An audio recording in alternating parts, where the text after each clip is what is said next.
እንዴት ውላችኋል ተመልካቾች? አሁን ከቀኑ 6 ሰዓት ሆኗል። ከኢትዮጵያ ቴሌቪዥን በቀጥታ ስርጭት ከእናንተ ጋር ለ2 ሰዓታት ያህል ቆይታ ሊያደርግ ዜና ኢትዮጵያ ከመላው ኢትዮጵያ አሁን ተጀምሯል። ከዜና ኢትዮጵያ ጋር አብራችሁን ሁኑ ተመልካቾቻችን። መታሰቢያ ደረጀና ማህሌት ታደለ ከዳይሬክተራችን ቃሲምና ከመላው ስቱዲዮ ባለሙያዎች ጋር በመሆን ዜናውን እንመራለን። አበይት ጉዳዮችን እናስቀድም።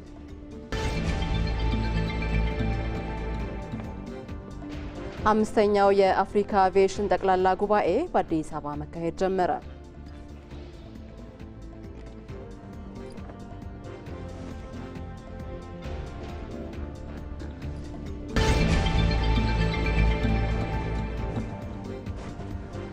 በበጋ መስኖ በሚያከናውኑት የግብርና ስራ ኑሯቸው እየተሻሻለ መምጣቱን በሲዳማ ክልል የሐዋሳ ዙሪያ ወረዳ አርሶ አደሮች ገለጹ።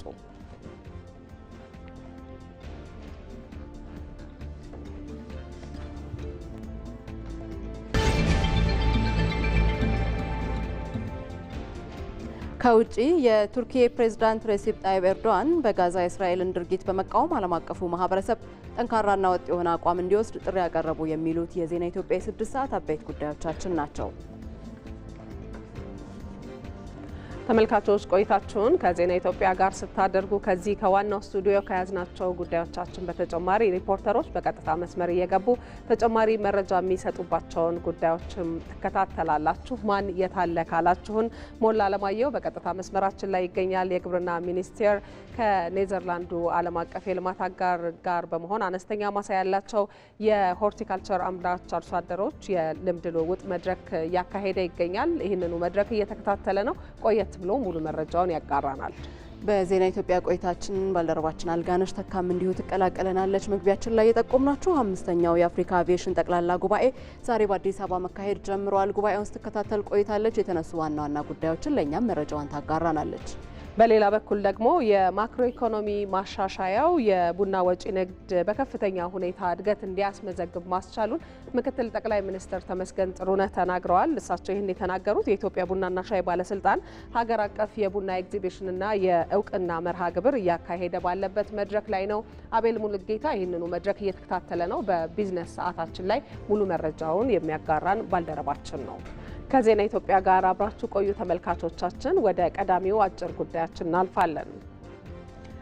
ጠቅላይ ሚኒስትር አብይ አህመድ ዛሬ ጠዋት ከዩናይትድ ስቴትስ የአፍሪካ እዝ አዛዥ ጀነራል ዳግቪን አርኤም አንደርሰን ጋር በቀጠናዊ ጸጥታ ጉዳዮች ላይ የበለጠ ትብብር ለማድረግ በሚቻልባቸው ሀሳቦች ላይ ውይይት ማድረጋቸውን በማህበራዊ ትስስር ገጻቸው ላይ አስፍረዋል። በቀጥታ መስመር ላይ ቀደም ሲል እንዳስተዋወቅናችሁ ባልደረቦቻችን የተለያዩ ሁነቶችን እየተከታተሉ ይገኛሉ። እነሱን ተጨማሪ ማብራሪያ ወደምንጠይቅባቸው ዘገባዎቻችን ደግሞ እንሻገራለን። መንግስት ለሆርቲካልቸር ልማት በሰጠው ትኩረት ውጤት እየተገኘ መሆኑን የግብርና ሚኒስቴር ገለጸ። የግብርና ሚኒስቴር ከኔዘርላንዱ ዓለም አቀፍ የልማት አጋር ኤስኤንቪ ጋር ያዘጋጀው አነስተኛ ማሳ ያላቸው የሆርቲካልቸር አምራች አርሶ አደሮች የልምድ ልውውጥ መድረክ እየተካሄደ ይገኛል። መንግስት ለሆርቲካልቸር ወይም ለአትክልትና ፍራፍሬ ምርቶች ትኩረት ሰጥቶ እየሰራ መሆኑም በዚሁ መድረክ ላይ ተመላክቷል። ይህንኑ መድረክ እየተከታተለ የሚገኘው ባልደረባችን ሞላ አለማየሁ ተጨማሪ መረጃዎችን ሊያጋራን በቀጥታ መስመር ላይ ተገኝቷል። ሞላ እንዴት ውለሃል? እየተከታተልከው በምትገኘው በዚሁ መድረክ ላይ የሆርቲካልቸር ዘርፍን ለማሳደግ እንደ ሀገር ምን እየተሰራ ነው በሚለው ላይ የተነሳውን ሀሳብ አጋራን።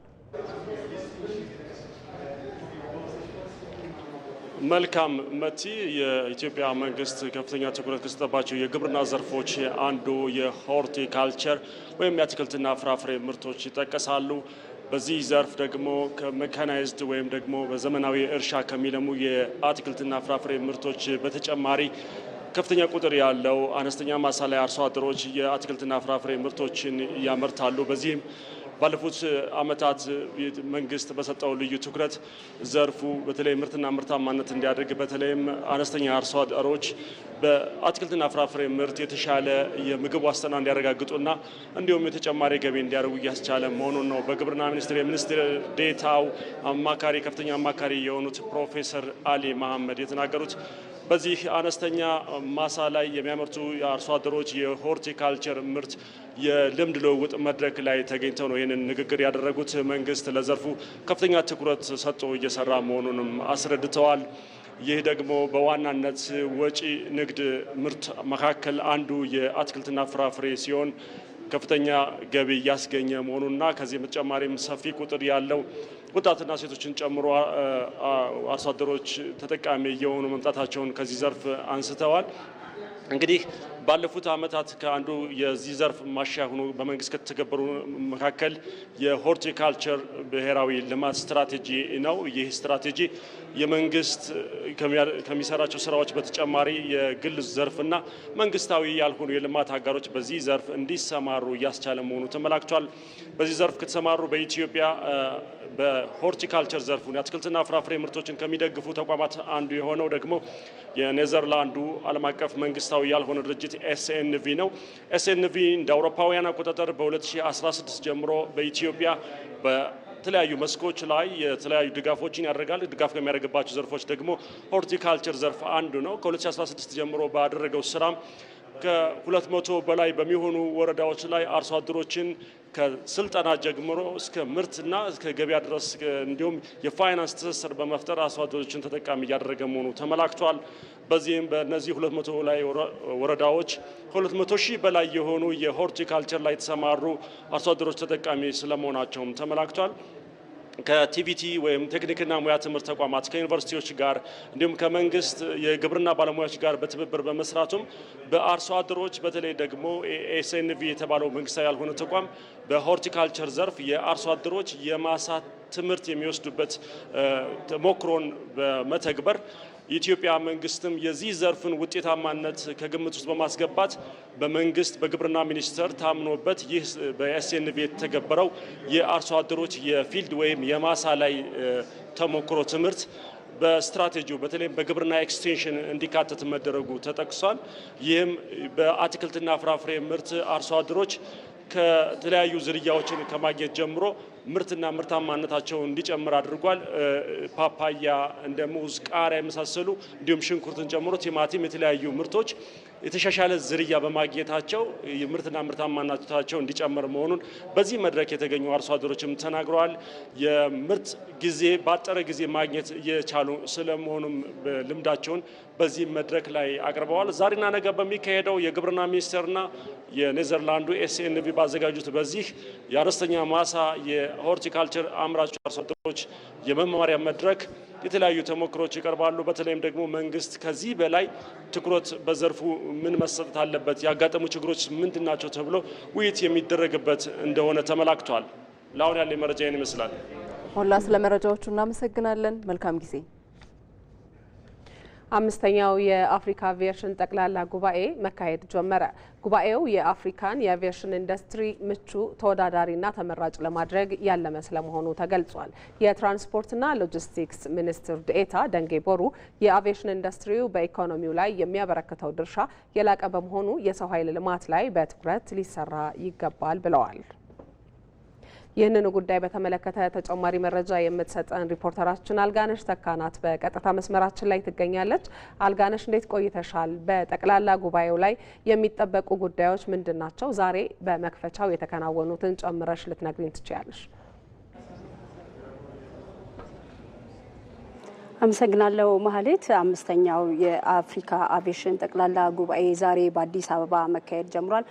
ጉባኤው በዋናነት የሚመክረው እንደሚታወቀው የአቪዬሽን ኢንዱስትሪው ለሀገርም ሆነ ለአፍሪካ እንዲሁም ደግሞ ለዓለም አቀፍ ደረጃ ኢኮኖሚያዊ እድገት ከፍተኛ አስተዋጽኦ እንዳለው ይታወቃል። በዚህ የጠቅላላ ጉባኤውን በይፋ ያስጀመሩት የትራንስፖርትና ሎጂስቲክስ ሚኒስትር ዴኤታ አቶ ደንጌ ቦሩ ናቸው። እሳቸው በመክፈቻ ንግግራቸው ላይ እንዳሉት እንደሚታወቀው ይሄ የአቪዬሽን ኢንዱስትሪ ዘርፍ ከፍተኛ ድርሻ አለው። በተለይ ደግሞ ኢኮኖሚያዊ እድገትን በቀጣይነት ከማረጋገጥ አንጻር ከፍተኛ ድርሻ አለው። ስለዚህ በዋናነት የሰው ኃይል ልማት ላይ በስፋት መሰራት እንዳለበት ገልጸዋል። ይሄ የአፍሪካ ሀገራት በተለያዩ የኢንዱስትሪ ዘርፍ ላይ የአቪዬሽን ዘርፍ ላይ ዛሬ ይመክራሉ። በዋናነት ይሄ የሚያተኩረው እንደሚታወቀው ኢንዱስትሪው ንግድን ከማቀላጠፍ የቱሪዝም ዘርፉን ከመደገፍና እንዲሁም ደግሞ ከተለያዩ ሀገራት ጋር የሚደረጉ ዲፕሎማሲያዊ ግንኙነቶችን ከማቀላጠፍ አንጻር የራሱ ከፍተኛ ድርሻ እንዳለው ይታወቃልና ይህንን ለማጠናከር በተለይ ደግሞ በሰው ሀብት ልማት ላይ በስፋት መሰራት እንዳለበት ይታወቃል። በተለይ ደግሞ አፍሪካ በዚህ ዘርፍ የተለያዩ ክፍተቶች እንዳሉባት ተነግሯል። በመክፈቻው ላይ የተለያዩ የኢትዮጵያ አየር መንገድን ጨምሮ የተለያዩ አጋር ተቋማት እንዲሁ ንግግር አድርገው ነበረ። እንደሚታወቀው የኢትዮጵያ አየር መንገድ በአፍሪካ ቀዳሚ እንደሆነና በተለያዩ ጊዜያቶች ደግሞ የተለያዩ ሽልማቶችን በይፋ እንደሚቀበል ይታወቃልና አየር መንገዱ ስኬታማ እንዲሆን ይሄ የአቪዬሽን ኢንዱስትሪ ዘርፍ የጀርባ አጥንት ሆኖ እያገለገለ እንደሆነም ነው የተገለጸው። በዋናነት ዛሬ ከሚጠበቁ ጉዳዮች አንዱ ለ2 ቀናት የሚካሄድ ነው። ይሄ ጠቅላላ ጉባኤ ምንድነው አፍሪካ እንደ ችግር የምታነሳው በተለይ ደግሞ ከአቪዬሽን ኢንዱስትሪ መሰረተ ልማቶች ጋር በርካታ ክፍተቶች እንዳሉ ይታወቃልና ያንን ለመሙላት ምን ማድረግ አለብን ብለው የተለያዩ የአፍሪካ ሀገራት በኢንዱስትሪው ዘርፍ በክፍተቶቻቸው በተለይ እንደሚመክሩ ይጠበቃል። እንደሚታወቀው የኢትዮጵያ አቪዬሽን ዩኒቨርሲቲ ላለፉት 69 ዓመታት አየር መንገዱን ሲደግፍ የነበረ ነው። የአየር ትራፊኩን ደህንነት ከማስጠበቅ አንጻር እንዲሁም ደግሞ የተለያዩ ባለሙያዎችን ከማሰልጠን አንጻር በርካታ ጥረቶችንና ድጋፎችን ሲያደርግ ቆይቷል። ላለፉት 69 ዓመታት በተለይ ደግሞ ኢትዮጵያን ጨምሮ ከተለያዩ ጎረቤት ሀገራት እንዲሁም የተለያዩ የአቪዬሽን ባለሙያዎችን እያሰለጠነ እንደሆነ ይታወቃል። ባለፉት ዓመታትም ወደ 25,000 የሚሆኑ የዘርፉ ባለሙያዎችን ብቁ አድርጎ ወደ ስራ እንዳስገባ ይታወቃል። እንዲሁም ደግሞ በዘርፉ በተለያየ ደረጃ የሚሰሩ እንዲሁም የአቪዬሽን ባለሙያዎችን የተለያዩ አጫጭርና የረጅም ጊዜ ስልጠናዎችን በመስጠት እንዲሁም ደግሞ ዘርፉን እየደገፈ ነው የሚገኘው። እንደሚታወቀው በርካታ የዚህ ዘርፉ ባለሙያዎች በተለይ ደግሞ ወጣቱን ኃይል የሚጠይቅ ስለሆነ ወጣቱ ላይ በተለይ በትኩረት መስራት እንዳለበት ይታወቃል። ይሄ 5ኛው የአፍሪካ አቪዬሽን ጠቅላላ ጉባኤ ለሚቀጥሉት 2 ቀናትም እንዲሁ የሚቀጥል ይሆናል። ያለኝ መረጃ ይሄው ነው። አመሰግናለሁ ማህሌት። እናመሰግናለን አልጋነሽ። መልካም ቀን። ዜና ኢትዮጵያን በቀጥታ ስርጭት እየተከታተላችሁ ትገኛላችሁ። አሁን ደግሞ በትንታኔ ወደ ያዝናቸው ዘገባዎች እናልፋለን። በበጋ መስኖ በሚያከናውኑት የግብርና ስራ ኑሯቸውን ማሻሻል መቻላቸውን በሲዳማ ክልል የሐዋሳ ዙሪያ ወረዳ አርሶ አደሮች ገለጹ። በክልሉ በዘንድሮ የበጋ መስኖ ከ80,000 ሄክታር በላይ መሬት ለማልማት እየተሰራ መሆኑን የክልሉ እርሻና ተፈጥሮ ሀብት ልማት ቢሮ ገልጿል። አስረሳው ወጌሼ በኢትዮጵያ የተለያዩ አካባቢዎች የበጋ መስኖን በመጠቀም ትርፍ ለማምረትና ገበያን ለማረጋጋት በትኩረት እየተሰራ ይገኛል። በሲዳማ ክልል የሐዋሳ ዙሪያ ወረዳ አርሶ አደሮችም በመንግስት በተፈጠረላቸው በመስኖ የማልማት እድል በአመት 3 ጊዜ በማምረት ከራሳቸው አልፈው ገበያን ለማረጋጋት እየሰሩ ነው። በአመት 3 እያመረተን በ3 እያገኘን ስለሆነ በጣም ደስ ብሎን ነው፣ በደስታ ነው እየሰራን ያለ ነው። 600,000 ሽጭ ያለው እኛም እያገኘን ነው። ደግሞ ለህብረተሰቡ የከተማ ህብረተሰብን ደግሞ እንዲጠቀም መቀነስ አለብን በማለት እንደዚህ እንቀንሳለን። ድሮ እዚህ አካባቢ የነበሩ ወጣቶች ወደ ሌላ ቦታ ነው የሄዱ ስራ ፍለጋ ወደ ኦሮሚያ ክልል ይሄዳሉና አሁን ስራ እዚህ ተፈጥሯል። ሰፊ ስራ ነው እዚህ የተፈጠረው።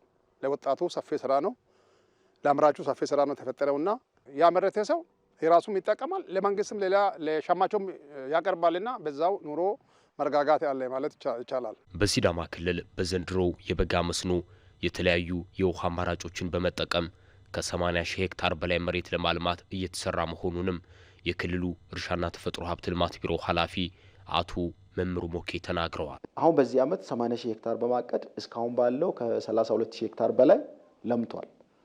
ይሄ በተለያዩ አማራጮች የውሃ አማራጮችን በመጠቀም ነው። አንድም የሚፈሱ አነስተኛ ወንዞች አሉ፣ እንዲሁም ጅረቶች አሉ።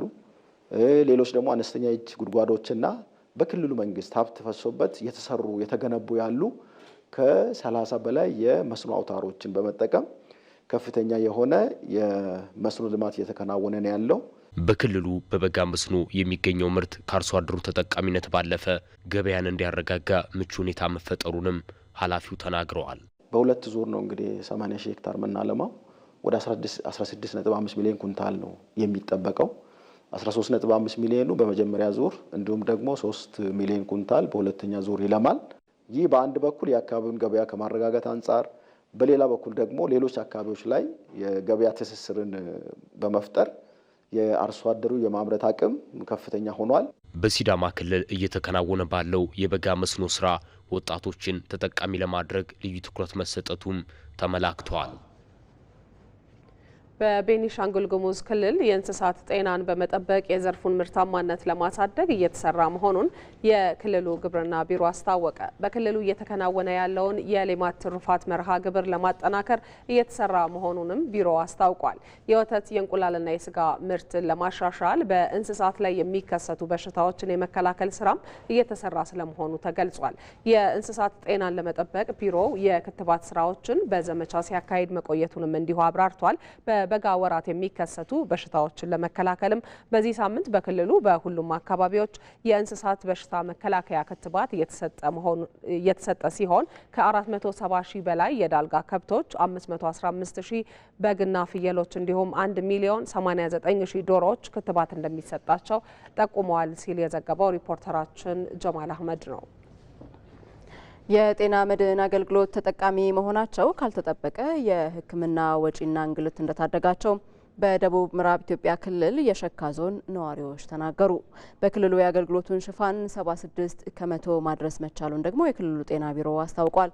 ሰለሞን ባረና ህብረተሰቡ ቀድሞ በሚቆጥበው አነስተኛ ገንዘብ የህክምና አገልግሎት እንዲያገኝ እድል የፈጠረው የጤና መድን አገልግሎት በርካቶቹን ተጠቃሚ አድርጓል።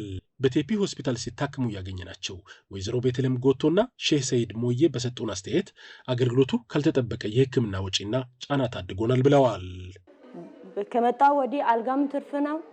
የኦፕራሽን ሲገባ 7000 ብርም ካሽ ሊያስይዝ ነበር፣ እሱም ነፃ ነው። ወደ 15000 ብር ረድቶኛል አሁን እስከ ዛሬ ማለት ነው። ላያገለግል ህክምና ነው ያልኩኝ የምራሱ ነበር፣ ግን አሁን ስረዳ የዛ ጊዜ ተሳስቻለሁ የሚል ነው ውስጥ እኔ ወቀስኩት ራሴ ነው። አባል በመሆኑ ተጠቃሚውን ያለው ደስተኛም ሆነ ያለው። በሆስፒታሉ የሚስተዋለው የመድኃኒት እጥረት በአገልግሎቱ ላይ ያስከተለ ያለውን ተጽዕኖ ለመቅረፍ ተገቢው ሊደረግ እንደሚገባም ተጠይቋል። የተለያዩ ነገሮች የተሻለ ለውጥ አለው። ነገር ግን መድኃኒት በሚባልበት ሰዓት መድኃኒት ከውጭ ነው የሚገዛ።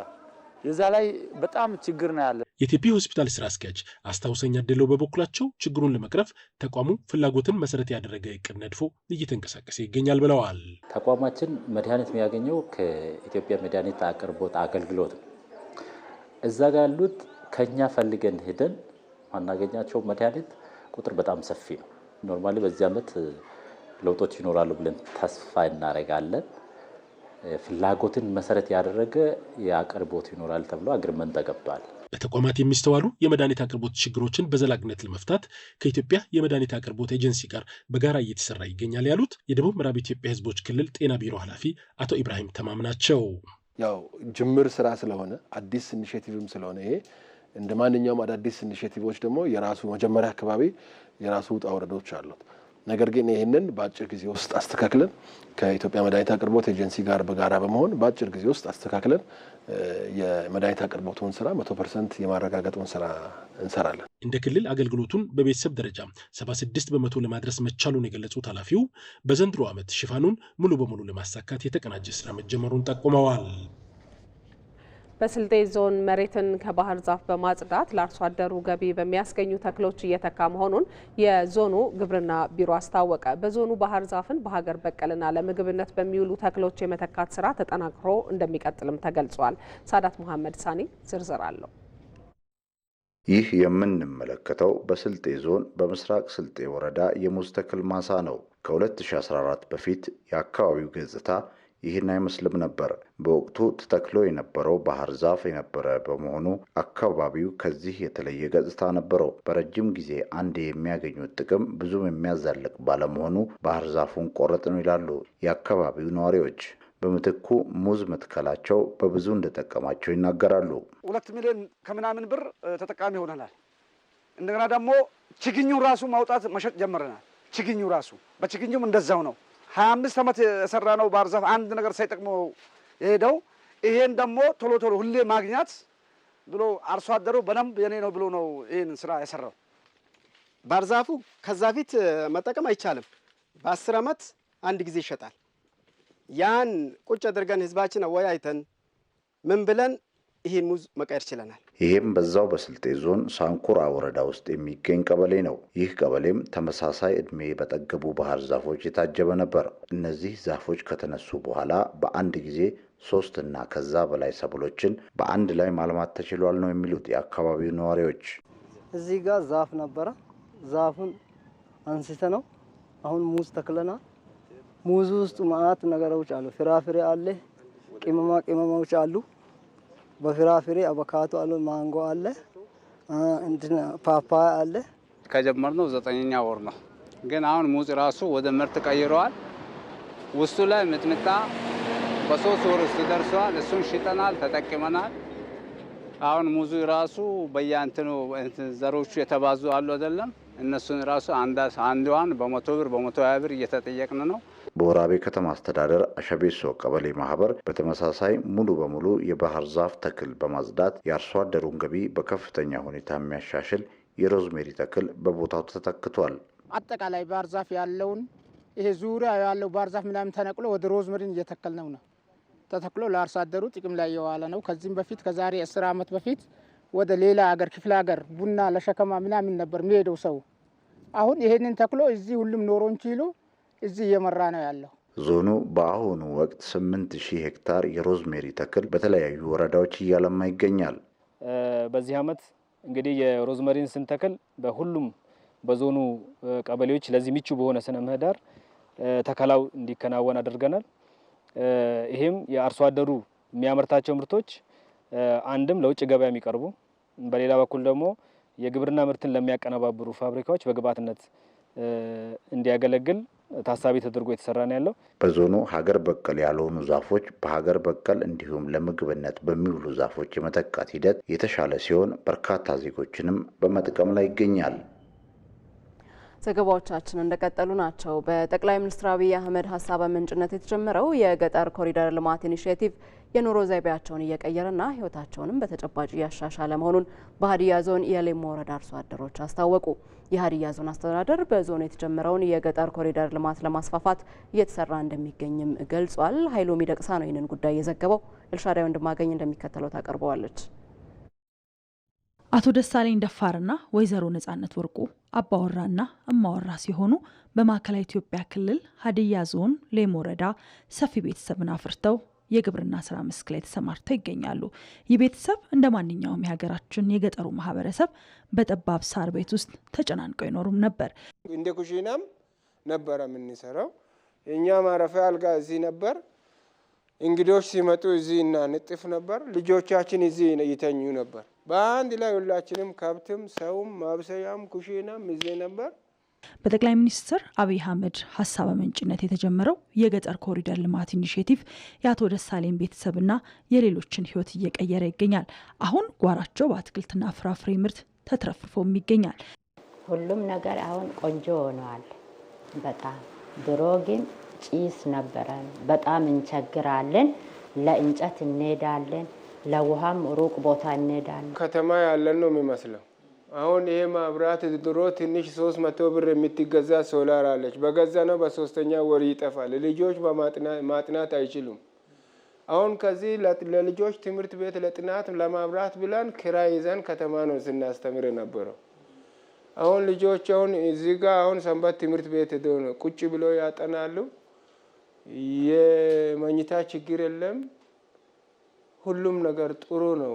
ልክ እንደ ማንኛውም የሀገራችን አርሶ አደር አቶ ደሳለኝ በጓሮ የሚያመርቷቸው ምርት ለገበያ እንጂ ለቤት ፍጆታ አይጠቀሙም ነበር።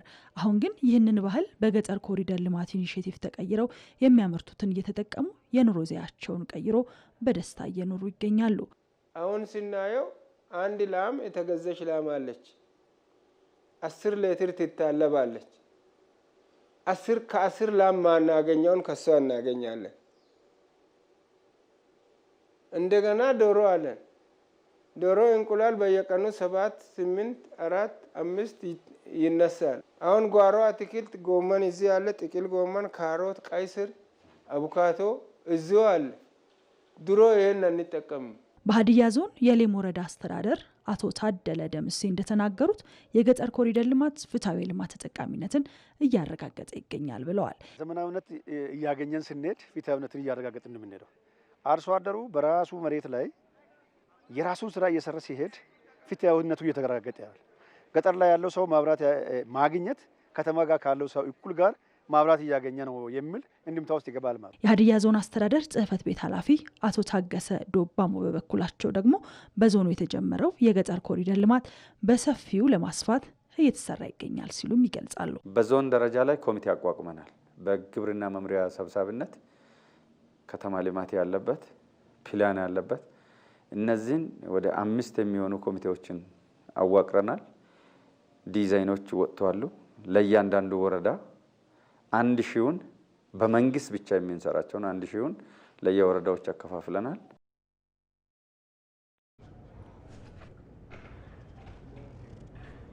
ዜና ኢትዮጵያን እየተከታተላችሁ ትገኛላችሁ ተመልካቾቻችን። ወደ ውጭ አጫጭር ዘገባዎቻችን ደግሞ እናልፋለን። የተርኪ ፕሬዝዳንት ሬሰፕ ጣይብ ኤርዶጋን በጋዛ የእስራኤልን ድርጊት በመቃወም ዓለም አቀፉ ማህበረሰብ ጠንካራና ወጥ የሆነ አቋም እንዲወስድ ጥሪ አቀረቡ።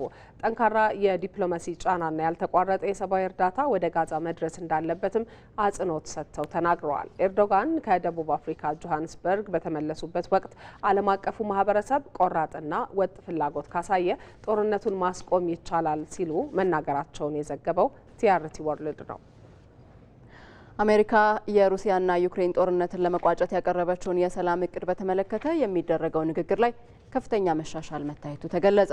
በዚህም የዩክሬኑ ፕሬዝዳንት ቮሎዲሚር ዘለንስኪ ከሩሲያ ጋር ያለውን ጦርነት ለማቆም ባለ 28 ነጥብ የሰላም እቅድ ላይ የተደረጉ ለውጦችን መቀበላቸው ተነግሯል። የአሜሪካ የውጭ ጉዳይ ሚኒስትሩ ሩቢዮ የዩክሬንና አውሮፓ ተደራዳሪዎች በስዊዘርላንድ ጄኔቫ ካደረጉት ስብሰባ በኋላ በሰጡት መግለጫ አሁንም መከናወን ያለበት የተወሰነ ስራ አለ ማለታቸው ነው የተሰማው።